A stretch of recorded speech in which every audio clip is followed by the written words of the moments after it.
ঠাকুরপো, সেদিন ছিল জ্যোৎস্না রাত। জোড়াসাঁকোর বাড়ির ছাদে শুধু তুমি আর আমি। তুমি গাইছিলে গান। আমার সেদিন মন ভালো ছিল না, তোমাকে বলিনি সে কথা।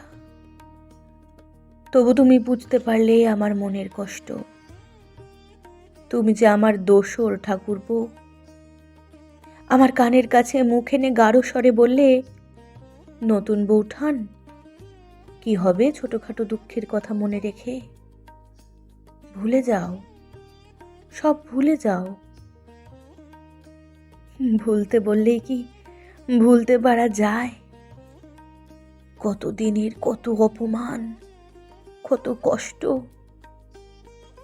সেই 9 বছর বয়সী তোমাদের বাড়ি আমি বউ হয়ে এসে পর্যন্ত সহ্য করছি। বলেছিলাম আমি। তুমি আমার হাতের ওপর হাতটি রেখে শুনশান বিশাল ছাদটির এক কোণে অনেকক্ষণ দাঁড়িয়ে থাকলে। তারপর বললে, নতুন বৌঠান, জ্যোতি দাদা এখনো আসেনি বুঝি? আজকাল তোমার জ্যোতি দাদার বাড়ি আসার কোনো সময় নেই। কখন আসেন কখন যান, আমার সঙ্গে দেখা হয় কতটুকু? জ্যোতি দাদার দিন রাত আজকাল মেজ বউ ঠাকুরনের কাছেই কাটে। কথাটা তোমাকে বলতে খুব কষ্ট হয়েছিল আমার ঠাকুরপো। তুমি কোনো উত্তর দিলে না। আমি বললাম, শুধু তোমার জন্য বেঁচে আছি ঠাকুরপো। আমার বেঁচে থাকার আর কোনো কারণ নেই।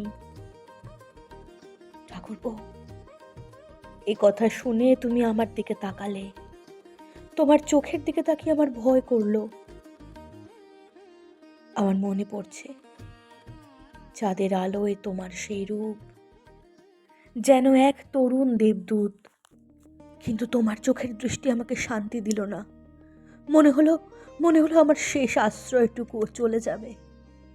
ঠাকুরপো, সেই রাত্রে চাঁদের আলোর মধ্যে তোমার বুকে মাথা রেখে আমি আরো একবার নিশ্চিতভাবে বুঝতে পারলাম, তুমি আমার জীবন থেকে চলে গেলে আমি আর বাঁচব না, বাঁচতে পারবো না।